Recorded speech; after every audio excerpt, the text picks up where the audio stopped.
Hello and welcome to my channel, or welcome back to my channel. My name is Jay and this is a web of classic tales. If you're enjoying the videos, please like, subscribe, and share. If you want notifications every single time a new video is uploaded, please click on the little bell icon. Today we will continue reading Charles Dickens' A Christmas Carol. When Scrooge awoke, it was so dark that looking out of bed, he could scarcely distinguish the transparent window from the opaque walls of his chamber. He was endeavouring to pierce the darkness with his ferret eyes, when the chimes of a neighbouring church struck the 4 quarters, so he listened for the hour. To his great astonishment, the heavy bell went on from 6 to 7, and from 7 to 8, and regularly up to 12, then stopped. 12! It was past 2 when he went to bed. The clock was wrong. An icicle must have gotten into the works. 12? 12! He touched the spring of his repeater to correct this most preposterous clock. Its rapid little pulse beat 12 and stopped. "Why, it isn't possible," said Scrooge, "that I can have slept through a whole day and far into another night. It isn't possible that anything has happened to the sun, and this is 12 at noon." The idea being an alarming one, he scrambled out of bed and groped his way to the window. He was obliged to rub the frost off with the sleeve of his dressing gown before he could see anything, and could see very little then. All he could make out was that it was still very foggy and extremely cold, and that there was no noise of people running to and fro and making a great stir, as there unquestionably would have been if night had beaten off bright day and taken possession of the world. This was a great relief, because 3 days after sight of this first exchange of pay to Mr. Ebenezer Scrooge or his order, and so forth, would have become a mere United States security if there were no days to count by. Scrooge went to bed again, and thought and thought and thought it over and over and over, and could make nothing of it. The more he thought, the more perplexed he was, and the more he endeavoured not to think, the more he thought. Marley's ghost bothered him exceedingly. Every time he resolved within himself, after mature inquiry, that it was all a dream, his mind flew back again, like a strong spring released, to its first position, and presented the same problem to be worked all through. Was it a dream or not? Scrooge lay in this state until the chime had gone 3 quarters more, when he remembered on a sudden that the ghost had warned him of a visitation when the bell tolled 1. He resolved to lie awake until the hour was past, and considering that he could no more go to sleep than go to heaven, this was perhaps the wisest resolution in his power. The quarter was so long that he was more than once convinced he must have sunk into a doze unconsciously and missed the clock. At length it broke upon his listening ear. Ding dong. "A quarter past," said Scrooge, counting. Ding dong. "Half past," said Scrooge, counting. Ding dong. "A quarter to it," said Scrooge. Ding dong. "The hour itself," said Scrooge triumphantly, "and nothing else." He spoke before the hour bell sounded, which it now did with a deep, dull, hollow, melancholy 1. Light flashed up in the room upon the instant, and the curtains of his bed were drawn. The curtains of his bed were drawn aside, I tell you, by a hand. Not the curtains at his feet, nor the curtains at his back, but those to which his face was addressed. The curtains of his bed were drawn aside, and Scrooge, starting up in a half-recumbent attitude, found himself face to face with the unearthly visitor who drew them, as close to it as I am now to you, and I am standing in the spirit at your elbow. It was a strange figure, like a child, yet not so like a child as like an old man, viewed through some supernatural medium, which gave him the appearance of having receded from the view, and being diminished to a child's proportions. Its hair, which hung about its neck, down its back, was white as if with age, and yet the face had not a wrinkle in it, and the tenderest bloom was on the skin. The arms were very long and muscular, the hands the same, as if its hold were of uncommon strength. Its legs and feet, most delicately formed, were, like those upper members, bare.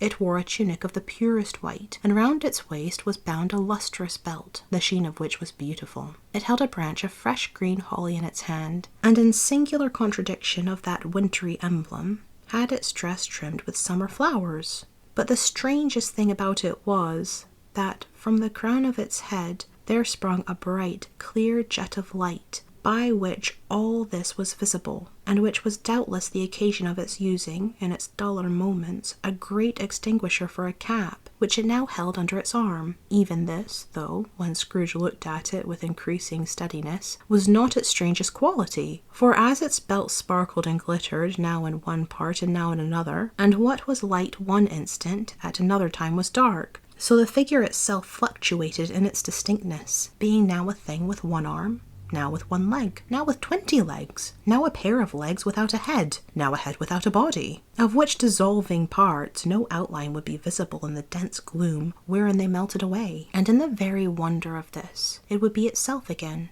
distinct and clear as ever. "Are you the spirit, sir, whose coming was foretold to me?" asked Scrooge. "I am." The voice was soft and gentle, singularly low, as if instead of being so close beside him, it were at a distance. "Who and what are you?" Scrooge demanded. "I am the ghost of Christmas past." "Long past?" inquired Scrooge, observant of its dwarfish stature. "No, your past." Perhaps Scrooge could not have told anybody why, if anybody could have asked him, but he had a special desire to see the spirit in his cap, and begged him to be covered. "What?" exclaimed the ghost. "Would you so soon put out with worldly hands the light I give? Is it not enough that you are one of those whose passions made this cap, and forced me through whole trains of years to wear it low upon my brow?" Scrooge reverently disclaimed all intention to offend, or any knowledge of having wilfully bonneted the spirit at any period of his life. He then made bold to inquire what business brought him there. "Your welfare," said the ghost. Scrooge expressed himself much obliged, but could not help thinking that a night of unbroken rest would have been more conducive to that end. The spirit must have heard him thinking, for it said immediately, "Your reclamation, then. Take heed." It put out its strong hand as it spoke, and clasped him gently by the arm. "Rise and walk with me." It would have been in vain for Scrooge to plead that the weather and the hour were not adapted to pedestrian purposes. The bed was warm, and the thermometer a long way below freezing. That he was clad but lightly in his slippers, dressing gown, and nightcap, and that he had a cold upon him at that time. The grasp, though gentle as a woman's hand, was not to be resisted. He rose, but finding that the spirit made towards the window, clasped his robe in supplication. "I am a mortal," Scrooge remonstrated, "and am liable to fall." "Bear but a touch of my hand there," said the spirit, laying it upon his heart, "and you shall be upheld in more than this." As the words were spoken, they passed through the wall, and stood upon an open country road, with fields on either hand. The city had entirely vanished. Not a vestige of it was to be seen. The darkness and the mist had vanished with it, for it was a clear, cold winter day, with snow upon the ground. "Good heaven!" said Scrooge, clasping his hands together as he looked about him. "I was bred in this place. I was a boy here." The spirit gazed upon him mildly. Its gentle touch, though it had been light and instantaneous, appeared still present to the old man's sense of feeling. He was conscious of 1,000 odors floating in the air, each one connected with 1,000 thoughts and hopes and joys and cares long, long forgotten. "Your lip is trembling," said the ghost. "And what is that upon your cheek?" Scrooge muttered, with an unusual catching in his voice, that it was a pimple, and begged the ghost to lead him where he would. "You recollect the way?" inquired the spirit. "Remember it?" cried Scrooge with fervour. "I could walk it blindfold." "Strange to have forgotten it for so many years," observed the ghost. "Let us go on." They walked along the road, Scrooge recognizing every gate and post and tree, until a little market town appeared in the distance, with its bridge, its church, and winding river. Some shaggy ponies now were seen trotting towards them with boys upon their backs, who called to other boys in country gigs and carts, driven by farmers. All these boys were in great spirits, and shouted to each other until the broad fields were so full of merry music that the crisp air laughed to hear it. "These are but shadows of the things that have been," said the ghost. "They have no consciousness of us." The jocund travellers came on, and as they came, Scrooge knew and named them every one. Why was he rejoiced beyond all bounds to see them? Why did his cold eye glisten, and his heart leap up as they went past? Why was he filled with gladness when he heard them give each other Merry Christmas, as they parted at crossroads and byways for their several homes? What was Merry Christmas to Scrooge, out upon Merry Christmas? What good had it ever done to him? "The school is not quite deserted," said the ghost. "A solitary child, neglected by his friends, is left there still." Scrooge said he knew it, and he sobbed. They left the high road by a well-remembered lane, and soon approached a mansion of dull red brick, with a little weathercock-surmounted cupola on the roof and a bell hanging in it. It was a large house, but one of broken fortunes, for the spacious offices were little used. Their walls were damp and mossy, their windows broken, and their gates decayed. Fowls clucked and strutted in the stables, and the coach-house and sheds were overrun with grass. Nor was it more retentive of its ancient state within, for entering the dreary hall and glancing through the open doors of many rooms, they found them poorly furnished, cold and vast. There was an earthly savour in the air, a chilly bareness in the place, which associated itself somehow with too much getting up by candlelight, and not too much to eat. They went, the ghost and Scrooge, across the hall, to a door at the back of the house. It opened before them, and disclosed a long, bare, melancholy room, made barer still by lines of plain deal forms and desks. At one of these a lonely boy was reading near a feeble fire, and Scrooge sat down upon a form, and wept to see his poor forgotten self as he used to be. Not a latent echo in the house, not a squeak and scuffle from the mice behind the panelling, not a drip from the half-thawed water spout in the dull yard behind, not a sigh among the leafless boughs of one despondent poplar, not the idle swinging of an empty storehouse door, no, not a clicking in the fire, but fell upon the heart of Scrooge with a softening influence, and gave a freer passage to his tears. The spirit touched him on the arm, and pointed to his younger self, intent upon his reading. Suddenly a man, in foreign garments, wonderfully real and distinct to look at, stood outside the window, with an axe stuck in his belt, and leading by the bridle an ass laden with wood. "Why, it's Ali Baba!" Scrooge exclaimed in ecstasy. "It's dear old honest Ali Baba. Yes, yes, I know. One Christmas time, when yonder solitary child was left here all alone, he did come, for the first time, just like that. Poor boy. And Valentine," said Scrooge, "and his wild brother Orson, there they go. And what's his name, who was put down in his drawers asleep at the gate of Damascus? Don't you see him? And the Sultan's groom turned upside down by the genie. There he is upon his head. Serve him right. I'm glad of it. What business had he to be married to the princess?" To hear Scrooge expending all the earnestness of his nature on such subjects, in a most extraordinary voice between laughing and crying, and to see his heightened and excited face, would have been a surprise to his business friends in the city indeed. "There's the parrot!" cried Scrooge, green body and yellow tail, with a thing like a lettuce growing out of the top of his head. "There he is, poor Robin Crusoe," he called him, when he came home again after sailing round the island. "Poor Robin Crusoe. Where have you been, Robin Crusoe?" The man thought he was dreaming, but he wasn't. It was the parrot, you know. There goes Friday, running for his life to the little creek. "Hallo, hoop, halloo!" Then, with a rapidity of transition very foreign to his usual character, he said, in pity for his former self, "Poor boy," and cried again. "I wish," Scrooge muttered, putting his hand in his pockets and looking about him after drying his eyes with his cuff. "But it's too late now." "What's the matter?" asked the spirit. "Nothing," said Scrooge, "nothing. There was a boy singing a Christmas carol at my door last night. I should like to have given him something. That's all." The ghost smiled thoughtfully and waved its hand, saying as it did so, "Let us see another Christmas." Scrooge's former self grew larger at the words, and the room became a little darker and more dirty. The panels shrunk, the windows cracked, fragments of plaster fell out of the ceiling, and the naked laths were shown instead. But how all this was brought about, Scrooge knew no more than you do. He only knew that it was quite correct, that everything had happened so, that there he was, alone again, when all the other boys had gone home for the jolly holidays. He was not reading now, but walking up and down despairingly. Scrooge looked at the ghost, and with a mournful shake of his head, glanced anxiously towards the door. It opened, and a little girl, much younger than the boy, came darting in, and putting her arms about his neck, and often kissing him, addressed him as her dear, dear brother. "I have come to bring you home, dear brother," said the child, clapping her tiny hands and bending down to laugh. "To bring you home, home, home." "Home, little Fan," returned the boy. "Yes," said the child, brimful of glee. "Home for good and all. Home for ever and ever. Father's so much kinder than he used to be. That home's like heaven. He spoke so gently to me one dear night when I was going to bed that I was not afraid to ask him once more if you might come home. And he said yes, you should, and sent me in a coach to bring you. And you're to be a man," said the child, opening her eyes, "and are never to come back here. But first, we're to be together all the Christmas long, and have the merriest time in all the world." "You're quite a woman, little Fan," exclaimed the boy. She clapped her hands and laughed, and tried to touch his head, but being too little, laughed again, and stood on tiptoe to embrace him.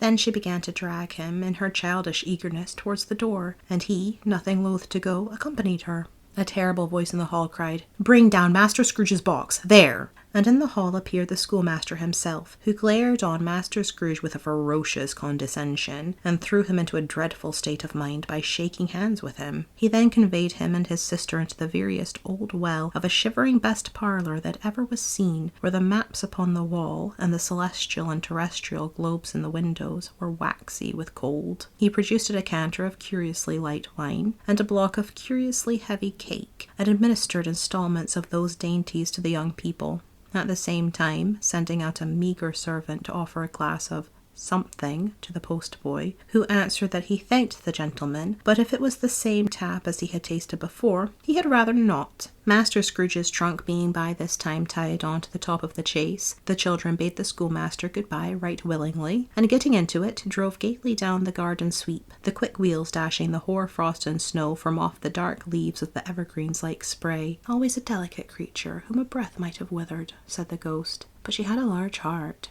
So she had, cried Scrooge. You're right. I will not gainsay it, spirit. God forbid. She died a woman, said the ghost, and had, as I think, children. One child, Scrooge returned. True, said the ghost, your nephew. Scrooge seemed uneasy in his mind, and answered briefly, yes, although they had but that moment left the school behind them. They were now in the busy thoroughfares of a city, where shadowy passengers passed and repassed, where shadowy carts and coaches battled for the way, and all the strife and tumult of a real city were. It was made plain enough, by the dressing of the shops, that here too it was Christmas time again, but it was evening, and the streets were lighted up. The ghost stopped at a certain warehouse door, and asked Scrooge if he knew it. Know it, said Scrooge. I was apprenticed here. They went in, at sight of an old gentleman in a Welsh wig, sitting behind such a high desk that if he had been 2 inches taller, he must have knocked off his head against the ceiling. Scrooge cried in a great excitement, Why, it's old Fezziwig! Bless his heart, it's Fezziwig alive again! Old Fezziwig laid down his pen and looked up at the clock, which pointed to the hour of 7. He rubbed his hands, adjusted his capacious waistcoat, laughed all over himself, from his shoes to his organ of benevolence, and called out in a comfortable, oily, rich, fat, jovial voice, Yo there, Ebenezer! Dick! Scrooge's former self, now grown a young man, came briskly in, accompanied by his fellow apprentice. Dick Wilkins, to be sure, said Scrooge to the ghost. Bless me, yes, there he is. He was very much attached to me, was Dick. Poor Dick, dear, dear. Yo-ho, my boys, said Fezziwig. No more work tonight. Christmas Eve, Dick. Christmas, Ebenezer. Let's have the shutters up, cried old Fezziwig with a sharp clap of his hands, before a man can say Jack Robinson. You wouldn't believe how those two fellows went at it. They charged into the street with the shutters. 1, 2, 3. Had 'em up in their places. 4, 5, 6. Barred 'em and pinned 'em. 7, 8, 9. And came back before you could have got to 12, panting like racehorses. Hilly-ho! cried old Fezziwig, skipping down from the high desk with wonderful agility. Clear away, my lads, and let's have lots of room here. Hilly-ho, Dick! Cheer up, Ebenezer! Clear away. There was nothing they wouldn't have cleared away, or couldn't have cleared away, with old Fezziwig looking on. It was done in a minute. Every movable was packed off, as if it were dismissed from public life forevermore. The floor was swept and watered. The lamps were trimmed. Fuel was heaped upon the fire, and the warehouse was as snug and warm and dry and bright a ballroom as you would desire to see upon a winter's night. In came a fiddler with a music book, and went up to the lofty desk, and made an orchestra of it, and tuned like 50 stomach aches. In came Mrs. Fezziwig, one vast substantial smile. In came the 3 Miss Fezziwigs, beaming and lovable. In came 6 young followers, whose hearts they broke. In came all the young men and women employed in the business. In came the housemaid with her cousin, the baker. In came the cook with her brother's particular friend, the milkman. In came the boy from over the way, who was suspected of not having board enough from his master, trying to hide himself behind the girl from next door but one, who was proved to have had her ears pulled by her mistress. And they all came, one after another, some shyly, some boldly, some gracefully, some awkwardly, some pushing, some pulling. And they all came, anyhow and everyhow. Away they all went, 20 couple at once, hands half round and back again the other way, down the middle and up again, round in various stages of affectionate grouping, old top couple always turning up in the wrong place, new top couple starting off again as soon as they got there, all top couples at last, and not a bottom one to help them. When this result was brought about, old Fezziwig, clapping his hands to stop the dance, cried out, Well done! And the fiddler plunged his hot face into a pot of porter, especially provided for that purpose, but scorning rest upon his reappearance, he instantly began again, though there were no dancers yet, as if the other fiddler had been carried home, exhausted, on a shutter, and he were a brand new man resolved to beat him out of sight, or perish. There were more dances, and there were forfeits, and more dances, and there was cake, and there was a great piece of cold roast, and there was a great piece of cold boiled, and there were mince pies, and plenty of beer. But the great effect of the evening came after the roast and boiled, when the fiddler,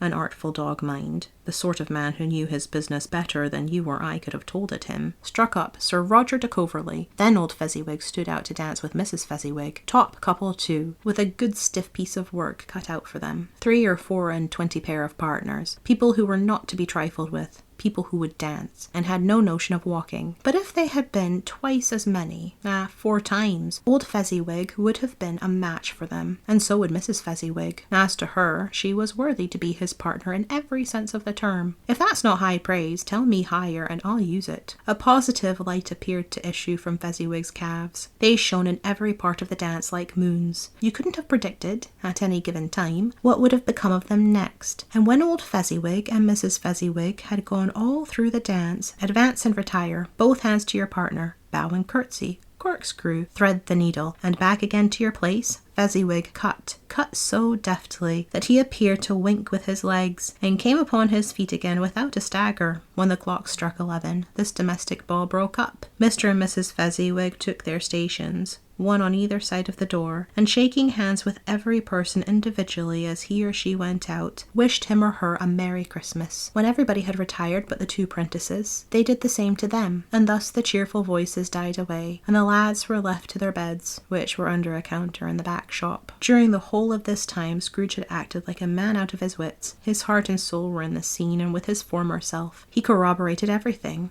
remembered everything, enjoyed everything, and underwent the strangest agitation. It was not until now, when the bright faces of his former self and Dick were turned from them, that he remembered the ghost, and became conscious that it was looking full upon him, while the light upon its head burnt very clear. "A small matter," said the ghost, "to make these silly folk so full of gratitude." "Small!" echoed Scrooge. The spirit signed to him to listen to the 2 apprentices, who were pouring out their hearts in praise of Fezziwig, and when he had done so, said, "Why, is it not? He has spent but a few pounds of your mortal money, 3 or 4 perhaps. Is that so much that he deserves this praise?" "It isn't that," said Scrooge, heated by the remark, and speaking unconsciously like his former, not his latter self. "It isn't that, spirit. He has the power to render us happy or unhappy, to make our service light or burdensome, a pleasure or a toil. Say that his power lies in words and looks, in things so slight and insignificant that it is impossible to add and count him up. What then? The happiness he gives is quite as great as if it cost a fortune." He felt the spirit's glance and stopped. "What is the matter?" asked the ghost. "Nothing particular," said Scrooge. "Something, I think," the ghost insisted. "No," said Scrooge. "No. I should like to be able to say a word or 2 to my clerk just now. That's all." His former self turned down the lamps as he gave utterance to the wish, and Scrooge and the ghost again stood side by side in the open air. "My time grows short," observed the spirit. "Quick." This was not addressed to Scrooge, or to anyone whom he could see, but it produced an immediate effect. For again Scrooge saw himself. He was older now, a man in the prime of his life. His face had not the harsh and rigid lines of later years, but it had begun to wear the signs of care and avarice. There was an eager, greedy, restless motion in the eyes, which showed the passion that had taken root, and where the shadow of the growing tree would fall. He was not alone, but sat by the side of a fair young girl in a mourning dress, in whose eyes there were tears which sparkled in the light that shone out of the ghost of Christmas past. "It matters little," she said softly, "to you, very little. Another idol has displaced me, and if it can cheer and comfort you in time to come, as I would have tried to do, I have no just cause to grieve." "What idol has displaced you?" he rejoined. "A golden one." "This is the even-handed dealing of the world," he said. "There is nothing on which it is so hard as poverty, and there is nothing it professes to condemn with such severity as the pursuit of wealth." "You fear the world too much," she answered gently. "All your hopes have merged into the hope of being beyond the chance of its sordid reproach. I have seen your nobler aspirations fall off one by one, until the master passion, gain, engrosses you. Have I not?" "What then?" he retorted. "Even if I have grown so much wiser, what then? I am not changed towards you." She shook her head. "Am I? Our contract is an old one. It was made when we were both poor and content to be so. until, in good season, we could improve our worldly fortune by our patient industry. You are changed. When it was made, you were another man. I was a boy, he said impatiently. Your own feelings tell you that you were not what you are, she returned. I am. That which promised happiness when we were one in heart is fraught with misery now that we are two. How often and how keenly I have thought of this, I will not say. It is enough that I have thought of it and can release you. Have I ever sought release? In words? No, never. In what then? In a changed nature, in an altered spirit, in another atmosphere of life, another hope as its great end, in everything that made my love of any worth or value in your sight. If this had never been between us, said the girl, looking mildly but with steadiness upon him, tell me, would you seek me out and try to win me now? Ah, no. He seemed to yield to the justice of this supposition, in spite of himself. But he said with a struggle, You think not? I would gladly think otherwise if I could, she answered. Heaven knows, when I have learned a truth like this, I know how strong and irresistible it must be. But if you were free today, tomorrow, yesterday, can even I believe that you would choose a dowerless girl? You who, in your very confidence with her, weighing everything by gain, or choosing her if for a moment you were false enough to your own guiding principle to do so, do I not know that your repentance and regret would surely follow? I do, and I release you, with a full heart, for the love of him you once were. He was about to speak, but with her head turned from him, she resumed. You may, the memory of what has passed half makes me hope you will, have pain in this, a very, very brief time, and you will dismiss the recollection of it gladly, as an unprofitable dream, from which it happened well that you awoke. May you be happy in the life you have chosen.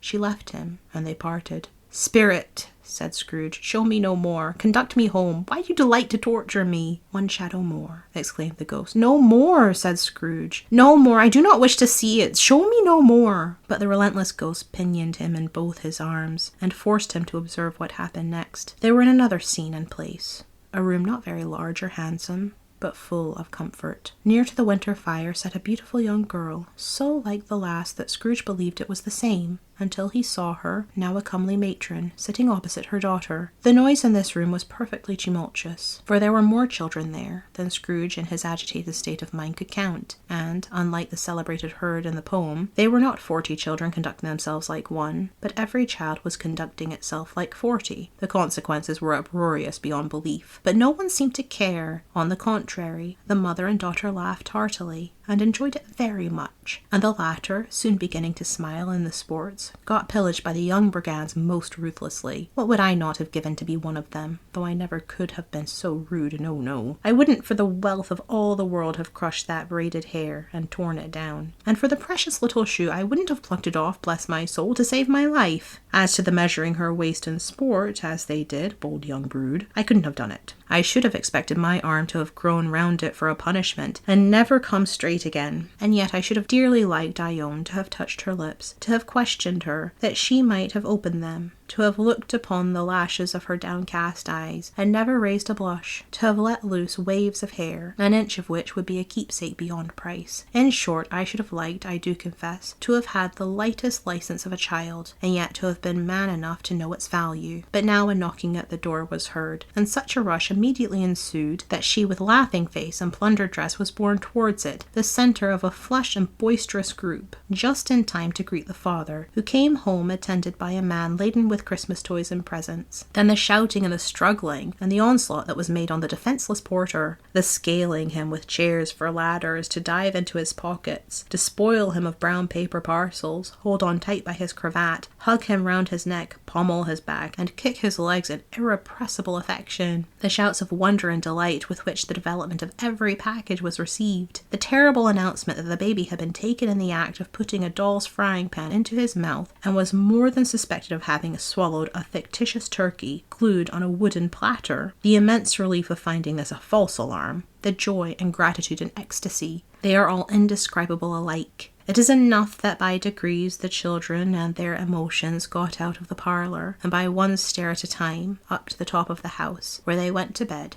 and so subsided. And now Scrooge looked on more attentively than ever, when the master of the house, having his daughter leaning fondly on him, sat down with her and her mother at his own fireside. And when he thought that such another creature, quite as graceful and as full of promise, might have called him father, and been a springtime in the haggard winter of his life, his sight grew very dim indeed. "Belle," said the husband, turning to his wife with a smile, "I saw an old friend of yours this afternoon." "Who was it? Guess." "How can I? Tut, don't I know?" she added in the same breath, laughing as he laughed. "Mr. Scrooge." "Mr. Scrooge it was. I passed his office window, and as it was not shut up and he had a candle inside, I could scarcely help seeing him. His partner lies upon the point of death, I hear, and there he sat alone, quite alone in the world, I do believe." "Spirit," said Scrooge in a broken voice, "remove me from this place." "I told you these were shadows of things that have been," said the ghost. "That they are what they are, do not blame me." "Remove me!" Scrooge exclaimed. "I cannot bear it." He turned upon the ghost, and seeing that it looked upon him with a face, in which in some strange way there were fragments of all the faces it had shown him, wrestled with it. "Leave me! Take me back! Haunt me no longer!" In the struggle, if that can be called a struggle in which the ghost, with no visible resistance on its own part, was undisturbed by any effort of its adversary, Scrooge observed that its light was burning high and bright, and dimly connecting that with its influence over him, he seized the extinguisher cap, and by a sudden action pressed it down upon its head. The spirit dropped beneath it, so that the extinguisher covered its whole form. But though Scrooge pressed it down with all his force, he could not hide the light, which streamed from under it in an unbroken flood upon the ground. He was conscious of being exhausted, and overcome by an irresistible drowsiness, and, further, of being in his own bedroom. He gave the cap a parting squeeze, in which his hand relaxed, and had barely time to reel to bed before he sank into a heavy sleep.